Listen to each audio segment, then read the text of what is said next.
அல்லேலூயா, அல்லேலூயா. எபேசியரின் புஸ்தகம் 5வது அதிகாரம் 14வது வசனத்தை எடுத்து வாசிங்க.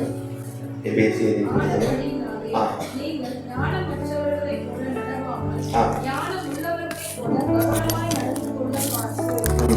ஞானம் உள்ளவர்களைப் போல கவனமாய் நடந்து கொள்ள பார்த்தல்.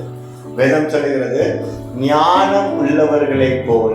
ஒரு பிள்ளை ஞானவானா இருப்பானா எந்த பாதையில நடக்கணும், எப்படிப்பட்ட பாதையில நடக்கணும்னு அவன் அறிந்து கொள்கிறவனா இருக்கான். ஒரு தேவ பிள்ளைக்கு ஞானம் எங்கிருந்து வருகிறது?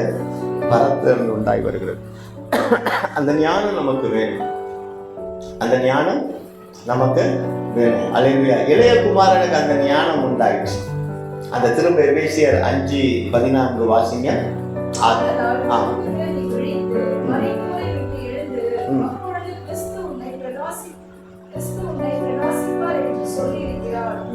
தூங்குகிற நீ எழுந்து மரித்தோரை விட்டு. எது மரித்ததா இருக்கிறதுனா உலக பாவங்கள் மரித்ததா இருக்குது. அந்த பாவத்தோட நம்ம ஒட்டி கொண்டோம்னு வச்சுக்கீங்களேன், ஆவி தூங்கிடும். இன்னைக்கு ரொம்ப அப்பா கொண்டு வந்தது வேற. இன்னைக்கு கிட்டத்தட்ட ரொம்ப நேரம் ஆண்டவர் பாதத்துல விழுந்து விழுந்து விழுந்து, ஆனா இங்க வந்து நிற்கும் போது ஆண்டவர் சொன்னாரு, எச்சரிப்பை இன்னைக்கு கட்டாயமா என் பிள்ளைங்க ஏற்றுக்கொள்ள. ஒண்ணு நான் இல்லைன்னா உலகம். அவ்வளவுதான். எது வேணும் கேட்கிறார் ஆண்டவர். நீ எழும்ப போறியா இல்ல மரித்தவனை போல தூங்க போறியா? டிசைட் பண்ணிட்டீங்க. தேவ சொன்னாங்க, யாரெல்லாம் சாக போறீங்க, சாக ஆசைப்படுறீங்க, யாரெல்லாம் வாழ எழுப்பி நடக்க ஆசைப்படுறீங்க, அத்தனை கையும் தூக்கு இல்லையா? ஒரு நாள் மரணம் உண்டு, அது பரலோகத்துக்கு நேரே நம்மளை கொண்டு போகும். ஆனா உலகத்துல பாவத்துல விழுந்து அனுதினமும் மரணத்தை ஏற்றுக்கொள்வது எப்படி இருக்கு? வாழ வைக்கதான் அப்பா இந்த உலகத்துக்கு நம்மளை கொண்டு வந்திருக்கிறாங்க, மரிச்சு போகிறதுக்காக. மரணம் ஒருவன் பாவத்தில் இருக்கும்போது அவனை அண்டிக்கொள். அப்போ இன்னைக்கு எப்படிப்பட்ட நினைவாற்றல் பாவங்களில் நாம் வாழ்ந்து கொண்டிருக்கிறோம் என்றதை புரிஞ்சுக்கீங்க. நீங்க கர்த்தருக்காக வெளியேற பெற்ற பொக்கிஷமா இருக்கிறீங்க. இப்படியே போற பிள்ளைங்க கிடையாது. நீங்க ஆண்டவருக்காக எழுப்பி பிரகாசிப்பிக்கக்கூடிய பிள்ளைகளா இருக்கணும்னு ஆண்டவர் பிரியப்படுற. அப்படின்னா உலகத்தின் பாவத்துக்கு நீங்கள் மரித்தவர்களா இருக்கணும். ரெக்டிபிகேஷன் அடைஞ்சதே ஆகணுங்க. உலகத்துக்கு மரிக்கக்கூடிய பிள்ளைகளா. அல்லேலூயா, அல்லேலூயா.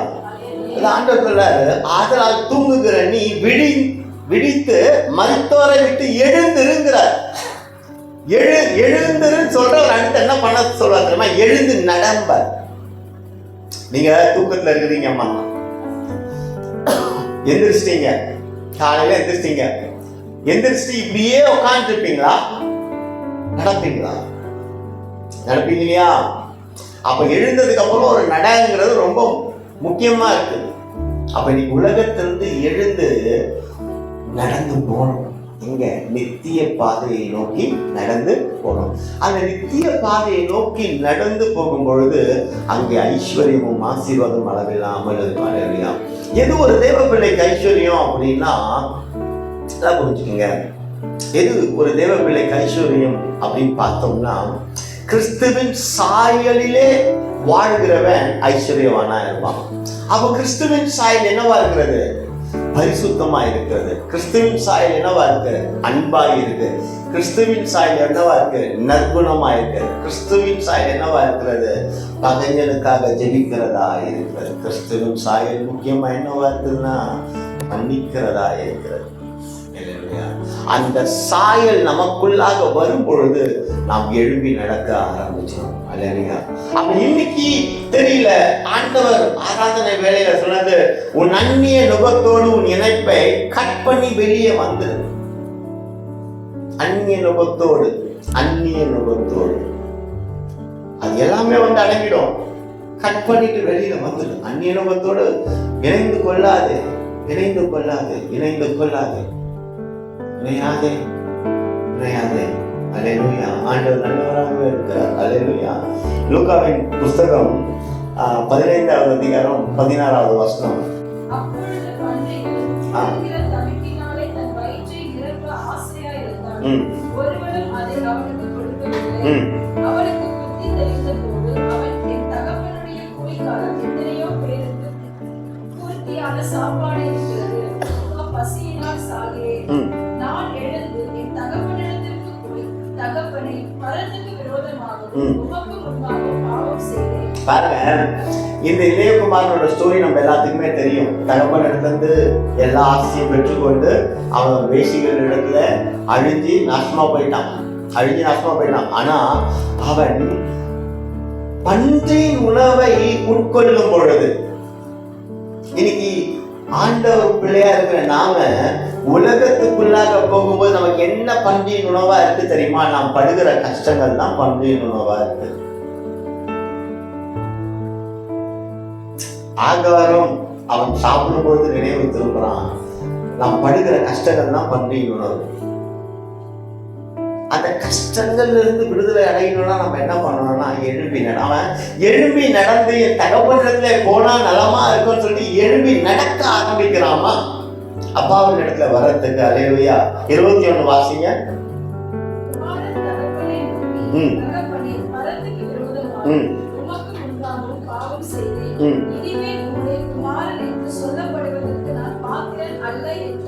பாருங்க, பாத்திரன் அல்ல என்று சொல்லுகிறார். அல்லேலூயா. அந்த 20 ஆண்கள் எனக்கு அழகாய் ஒரு காரியம் வெளிப்படுத்தினார். 20 அழகா நிதானமா வாசிங்க. 20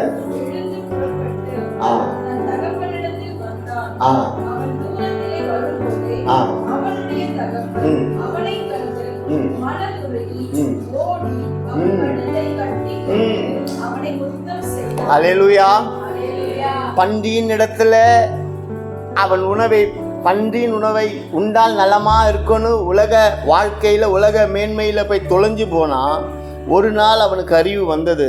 அவன் நடக்க ஆரம்பித்தான். நடக்க முடியாம பலனற்று போனவனா நடந்து வந்தான். அங்க 20 பார்க்கிறோம், அவன் நடந்து வரான்னு வேதம் சொல்லுது. ஆனா தகப்பன் எப்படி வராரா? வர வரைக்கும் காத்து கொண்டு இருக்கிறாரா? இல்ல நடந்து போனாரா? ரெண்டுமே செய்யல. காத்து கொண்டும் இல்லை, நடந்து போகவும் இல்லை. ஓடி போய் அவனுடைய கழுத்தை கட்டி கொண்டு முத்தம் செய்தார் என்று வேதம் சொல்லுகிறது. பிரியமான பிள்ளைகளே, நாம் இன்று உலகத்துக்குண்டான நன்மைகளை மேன்மைகளை நாடி ஓடிக்கொண்டே இருக்கிறோம். ஓடி ஓடி ஓடி நான் தகப்பன் இருக்கும் திசையை மறந்து போன பிள்ளையாய் வாழ்ந்து கொண்டிருக்கிறோம். நாம் இன்னைக்கு அநேகர் நாம் திருச்சபையில் அப்படிதான் இருக்கிறோம்.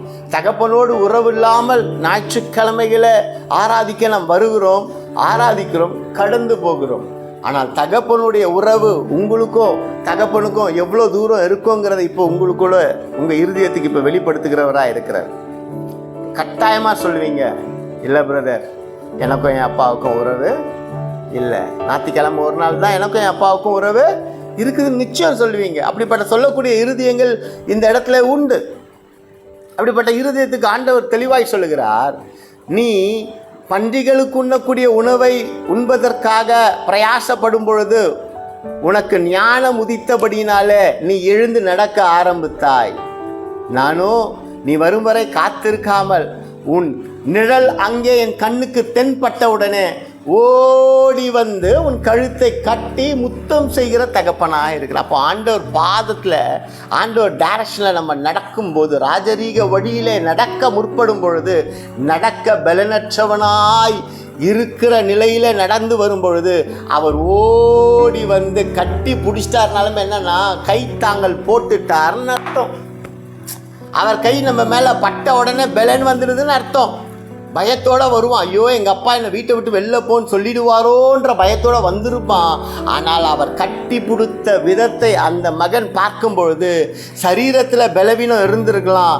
ஆனால் உள்ளான மனுஷன் தகப்பன் கட்டி பிடித்து முத்தம் செய்த உடனே அந்த ஆவி உற்சாகப்பட்டபடினால் தகப்பன் கையை பிடித்து அவன் பலத்தோடு நடந்து வந்திருப்பான். அதனால தான் அந்த பலன் வந்ததுனால தான் அவன் பேசுகிறான். பரத்துக்கும் உமக்கும் விரோதமாய் பாவம் செய்து கொண்டிருந்தேன் பேச ஆரம்பிக்கிறான்.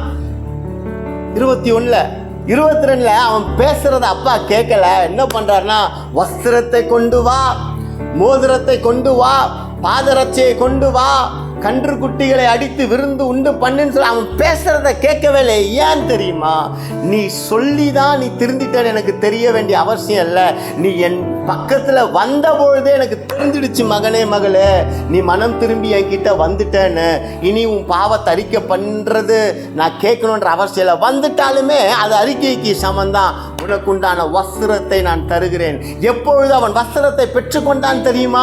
அவன் எழுந்து நடக்க ஆரம்பித்த பொழுதுதான். உங்களுடைய ஆவிக்குரிய வாழ்க்கையிலும் உங்கள் குடும்ப சுகத்திலையும் உங்கள் குடும்ப மேன்மையிலும் தேவ பிள்ளை எழும்பி தேவ சமூகத்தில் அனுதினமும் நடக்கும் பொழுது அங்கே புதிய வஸ்திரத்தை கர்த்தர் கொடுத்து அழகுபடுத்தி பார்க்கிறவராய் இருக்கிறார். அல்லேலூயா.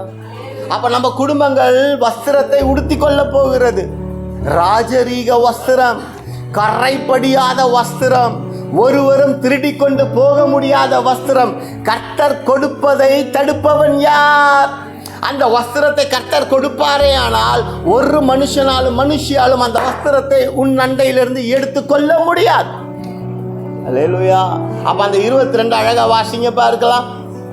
அப்பொழுது தகப்பன் தன் ஊழியக்காரரை நோக்கி, நீங்கள் உயர்ந்த வஸ்திரத்தை கொண்டு வந்து இவனுக்கு உடுத்தி, இவன் கைக்கு மோதிரத்தையும் கால்களுக்கு பாதரட்சைகளையும் போடுங்கள்.